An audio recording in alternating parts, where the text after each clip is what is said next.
Bharatiya Janata party के कार्यकर्ताओं ने बैठक कर नागरिकता संशोधन बिल व एनआरसी को लेकर लोगों को जानकारी दी गई। Bureau report Radheshyam Gupta, Shatrughan Singh, Banda, UP.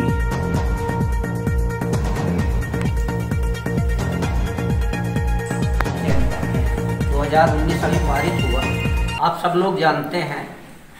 और उसके बाद सुनियोजित तरीके से कांग्रेस के द्वारा दिल्ली में रैली किए जाने के बाद देश भर में दंगे फैलाए गए।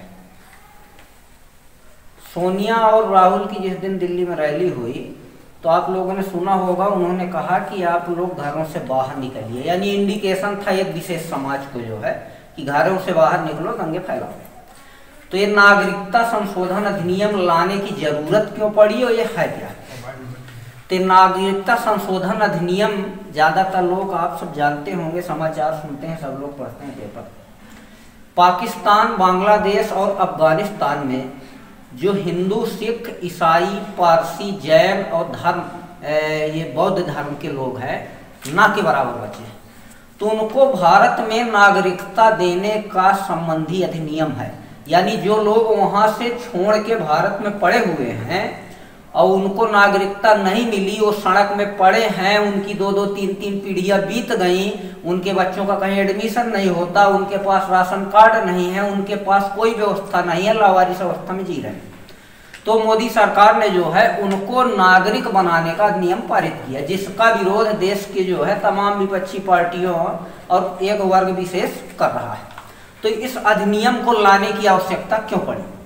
आप लोग सब जानते हैं जो है 1947 में हमारे देश का धर्म के आधार पे बंटवारा हुआ। तो जब धर्म के आधार पे बंटवारा हुआ तो पाकिस्तान मुसलमानों के लिए क्या कहना चाहते हैं? नागरिकता संशोधन बिल जो भारत सरकार के द्वारा लाया गया, हमारे माननीय यशस्वी प्रधानमंत्री मोदी जी के द्वारा, हमारे माननीय गृह मंत्री जी के द्वारा, ये बहुत ही स्वागत योग्य कदम है। इसमें हमारा देश सुरक्षित होगा, हमारे देश में जो घुसपैठियां हैं वो बाहर जाएंगे। भारत सरकार समय समय पर इसी तरह के कानून लाती रहेगी। हम आम जनमानस स्वागत करते हैं अपने भारत सरकार के इस कदम का, बहुत बहुत धन्यवाद देते हैं अपने प्रधानमंत्री जी का कि उनके द्वारा ये लाया गया कानून समाज के लिए बहुत ही हितकारी होगा।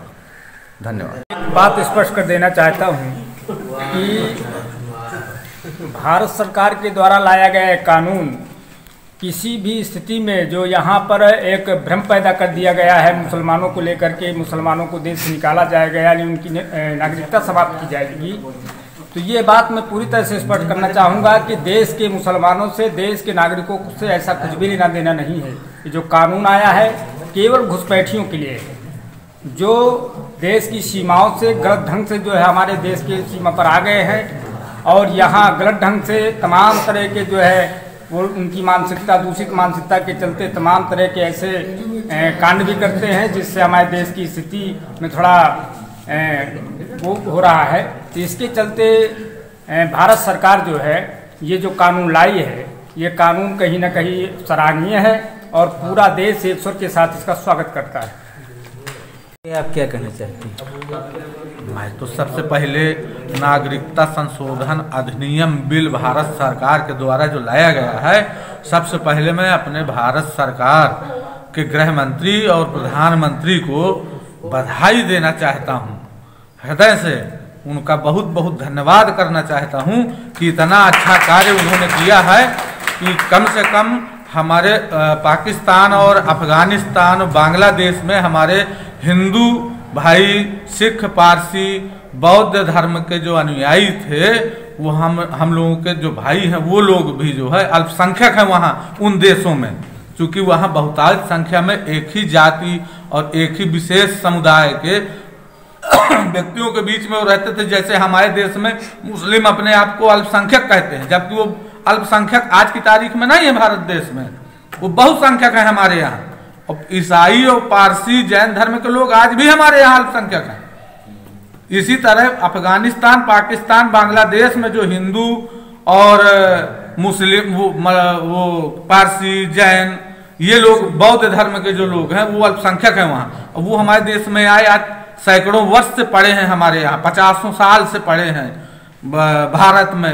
गली गली दिल्ली जैसे शहर महानगर में जो है फुटपाथ में पड़े हैं, उनकी पीढ़ियां गुजर गई वहाँ फुटपाथ में, उनको नागरिकता नहीं मिली, वो आज तक वोटर ID कार्ड नहीं बना, उनका आधार कार्ड नहीं बना, वो वंचित हैं हर सरकारी सुविधा से हमारे यहाँ। और जो अल्पसंख्यक बने हैं हमारे यहाँ वो बहुसंख्यक हैं, वो सारी इमदाद, सरकारी इमदाद लेते हैं यहाँ, और उनको जरूरत नहीं है, पैसे वाले हैं, घर मकान धंधा रोजगार सब है उनके पास, लेकिन वो लोग अल्पसंख्यक बन के सरकारी सहायता लेते हैं, और जिनको वास्तव में सरकारी सहायता की आवश्यकता है वो फुटपाथ पे पड़े हैं। तो मैं तो धन्यवाद फिर से अपनी भारत सरकार को देना चाहता हूं कि जो भी कदम उन्होंने उठाया है हमारे देश के लिए और हमारे हिंदू अल्पसंख्यक भाई और जो लोग हैं उनके लिए बहुत अच्छा कार्य किया है।